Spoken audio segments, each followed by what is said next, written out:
The moment the paper touched his trembling hand, his world shattered. Marcus barely had the strength to lift his head from the hospital pillow. Tubes ran through his arms. Machines beeped beside him, marking every fragile second of his life.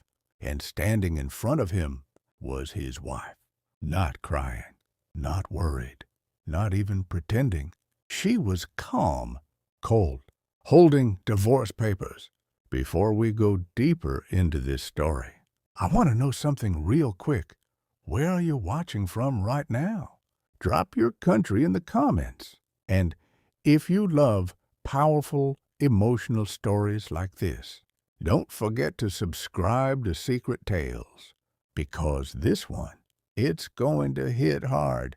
Marcus Johnson was the kind of man people ignored, not because he wasn't good, but because he looked ordinary. He worked as a mechanic in a small garage on the edge of the city. His clothes were always stained with oil, his hands rough, his paycheck just enough to survive. But Marcus had something rare: loyalty. For 7 years, he gave everything to one woman, Vanessa. She was beautiful, ambitious, and sharp, the kind of woman who walked into a room and made people turn their heads. Marcus saw her as his world. Vanessa saw him as temporary. In the early years, things were different.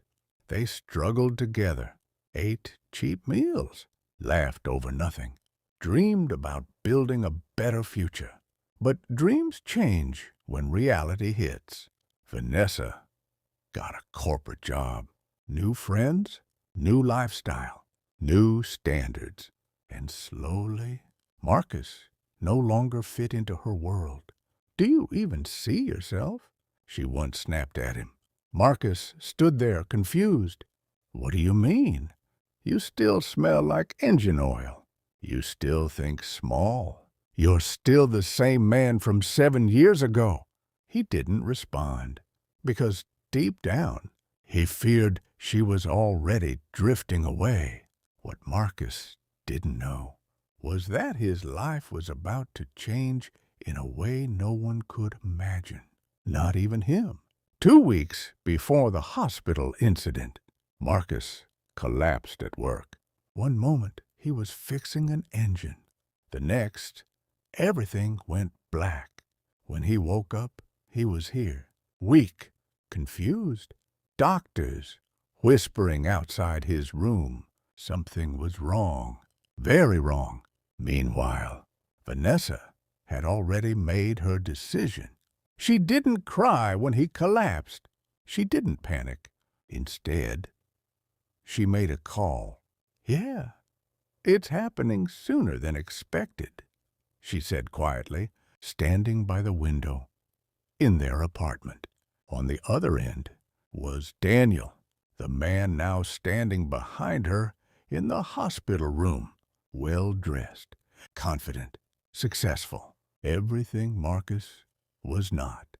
Back in the hospital, Marcus stared at the document in his hand. "Vanessa, what is this?" Her voice was steady. "Divorce papers." The word echoed in his head. "Divorce? Now? Like this?" "I'm dying," Marcus whispered. Vanessa tilted her head slightly. Exactly. Those 2 words hit harder than anything else. Marcus looked at her, searching for the woman he once loved. But she was gone. "I can't do this anymore," she continued. "I've waited long enough." "Waited for what?" "For you to become something," she said bluntly. Silence filled the room. Even the machines seemed louder now. Marcus's eyes slowly shifted to the man standing behind her. "Who is he?" Vanessa didn't hesitate. "My future." Daniel stepped forward slightly, hands in his pockets. He didn't look ashamed. He didn't look guilty. He looked victorious. Marcus felt something break inside him, not just his heart. Something deeper. 7 years. Gone. Just like that. But what hurt the most wasn't the betrayal. It was the timing. She waited until he was at his weakest, on a hospital bed, possibly dying, to walk away. "You planned this," Marcus said weakly. Vanessa didn't deny it. "I planned my life," she corrected. Marcus closed his eyes. For a moment, he wished he wouldn't wake up again. But fate had other plans, because at that exact moment, a man in a black suit walked into the hospital, followed by two others. Serious faces, urgent steps. They weren't doctors. They weren't family, but they were looking for Marcus Johnson. Back inside the room, Vanessa placed a pen in Marcus's hand. "Sign it." His fingers trembled, not just from weakness, from everything he was losing. "Do it, Marcus," she said coldly. "Let's not make this harder than it already is." "Harder?" Marcus almost laughed. But before he could respond, the door suddenly opened. Everyone turned. Three men stood there, sharp suits, authority in their posture, the kind of presence that makes a room go silent. "Excuse me," the man in front said. "We're looking for Mr. Marcus Johnson." Vanessa frowned. "Who are you?" The man ignored her question. His eyes were locked on Marcus. "Mr. Johnson," he said respectfully, "we've been trying to reach you." Marcus blinked, confused. "I don't know you." "That's understandable," the man replied. "But what we're about to tell you will change everything." Vanessa crossed her arms. "We're in the middle of something. Come back later." The man finally looked at her, calm, unbothered. "I'm afraid this cannot wait." The tension in the room shifted instantly. Even Daniel straightened slightly. The man stepped forward and placed a sealed envelope on the bedside table. Marcus stared at it. His name was written clearly on top. "What is this?" Marcus asked weakly. The man took a breath, then said words that froze everyone in the room. "Mr. Johnson, we represent Black Ridge Holdings." Vanessa's expression changed slightly. That name, it sounded familiar, powerful. And the man continued, "Your grandfather, Mr. Edward Johnson, passed away 3 days ago." Marcus frowned. My grandfather? He barely remembered him. They had been estranged for years. But what came next, no one was ready for. And as stated in his final will, the man said slowly, "You are the sole heir to his entire estate." Silence. Heavy, unreal. Marcus swallowed. "I don't understand." The man opened the envelope, pulled out documents. "Mr. Johnson, you have just inherited Black Ridge Holdings." Vanessa let out a quiet laugh. "This is ridiculous." But the man didn't react. He simply said, "A global corporation, valued at approximately—" He paused, just long enough for the moment to sink in. $75 billion. The room went completely still. The machines kept beeping. Marcus stared. Vanessa's face lost color. Daniel blinked. No one spoke. Because in that moment, everything changed. Marcus, the man lying on a hospital bed, the man she called worthless, the man she was divorcing, was now one of the most powerful men in the world. Vanessa slowly turned back to him, her eyes no longer cold, but something else, something dangerous, regret, greed, fear. And Marcus, he didn't speak, he didn't move, but deep inside, something had just awakened. The same man she abandoned was no longer the same man. And as he slowly looked at the divorce papers in his hand, then back at Vanessa, his lips parted slightly, not in pain, but in realization. And just as he began to speak, Vanessa suddenly stepped forward and grabbed the papers. "Wait, Marcus, we need to talk." Vanessa's hand trembled as she clutched the divorce papers. "Marcus, we need to talk." Just seconds ago, her voice had been cold enough to freeze a room. Now it carried urgency, fear, calculation. Marcus looked at her, really looked this time, not as the woman he loved, but as the woman who had just revealed who she truly was. "You already said everything," Marcus replied quietly. His voice was weak, but something in it had changed. There was no more pleading, no more desperation. Daniel stepped forward, trying to regain control of the situation. "Vanessa, let's go. This is clearly some kind of misunderstanding." The lawyer turned his gaze toward him. "It is not. Just two words, sharp, final." He continued calmly. "All documents are verified. Legal transfer has already been initiated. Mr. Marcus Johnson is now the majority owner of Black Ridge Holdings." Daniel's confidence cracked. "You're telling me this mechanic is now a billionaire?" The lawyer didn't flinch. "Yes." Silence. Vanessa slowly turned back to Marcus. Her eyes scanned him differently now, not as a failure, not as a burden, but as an opportunity. "Marcus," she said softly, stepping closer to his bed, "listen, we don't have to rush into anything." Marcus almost smiled. "Almost rush," he repeated. "You brought me divorce papers while I was lying here thinking I might die." Vanessa swallowed. "That was before I became useful," Marcus cut in. Her lips parted, but no words came out, because the truth was obvious. For the first time in years, Marcus felt clarity, painful but powerful. He slowly lifted the divorce papers, looked at them, then at her. "You didn't leave because I was dying," he said quietly. "You left because you thought I had nothing left to give." Vanessa shook her head quickly. "That's not true." "It is," Marcus said, and this time his voice didn't shake. The room felt different now. The power had shifted completely. Marcus turned his head slightly toward the lawyer. "What happens if I sign this?" The lawyer adjusted his glasses. "Given your current marital status, your spouse may have claims, depending on jurisdiction. But if finalized immediately, it could limit future entanglements." Vanessa's eyes widened. "Marcus, don't listen to that. We can figure this out together." Together. The word felt almost insulting. Marcus let out a slow breath.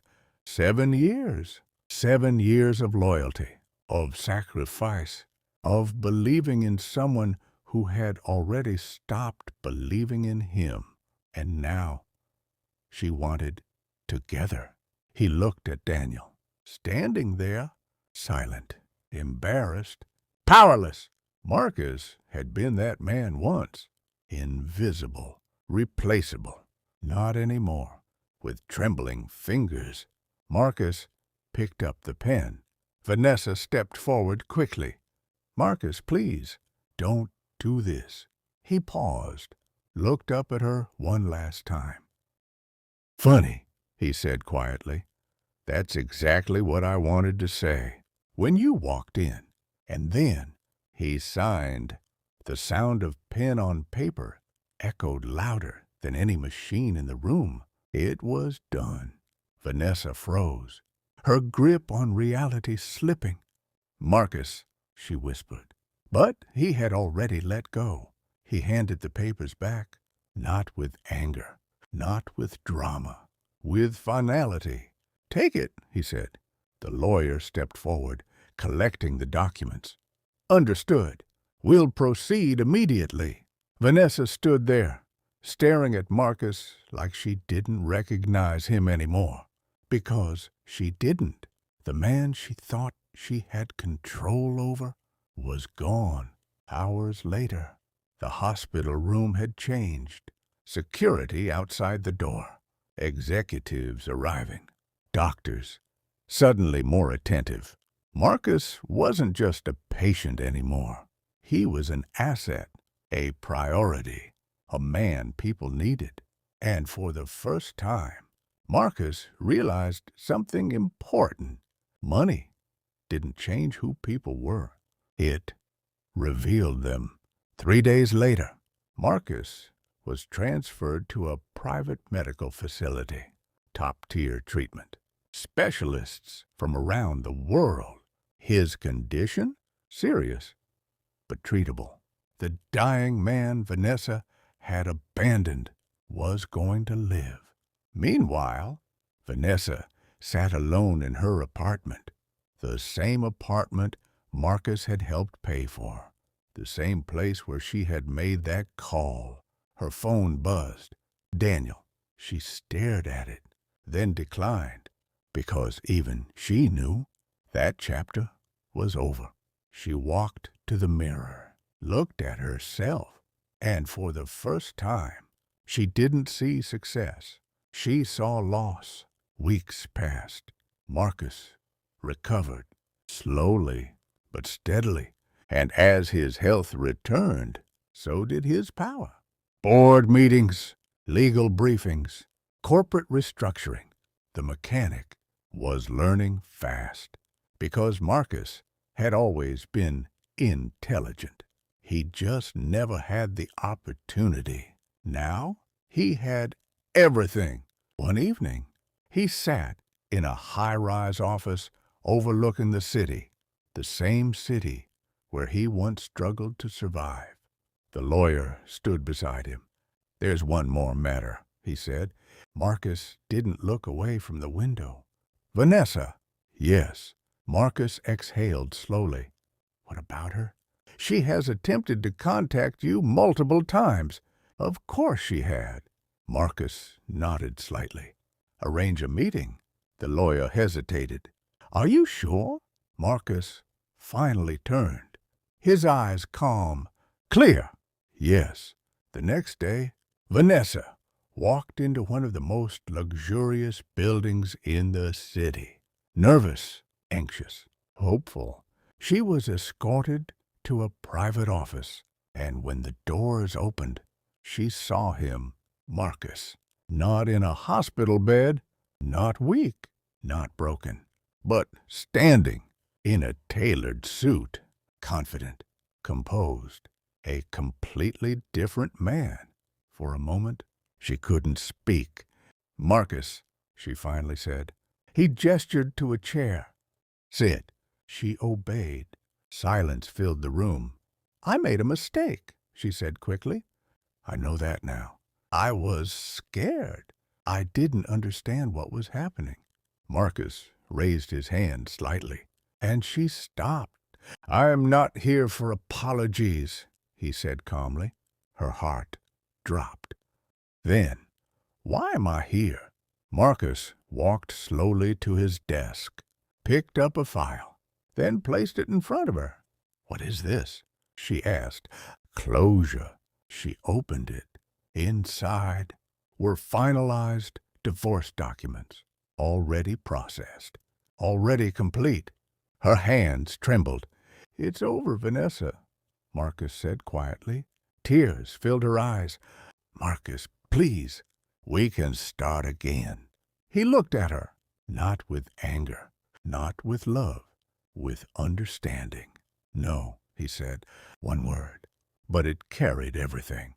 "You didn't believe in me when I had nothing," Marcus continued. "And now I have everything." He paused. "And somehow that's when you see my value." Vanessa broke down. But Marcus didn't move, because some doors, once closed, don't open again. She stood up slowly, broken, silent, and walked out. This time for the last time. Marcus turned back to the window. The city lights flickered below, and for the first time in his life, he felt free, not because he was rich, but because he finally understood his worth. Sometimes people will only see your value when it's too late, not because you changed, but because they never truly saw you in the first place. If you felt this story, don't forget to share it with someone who needs to hear it. And remember, the right people don't wait for your success to respect you.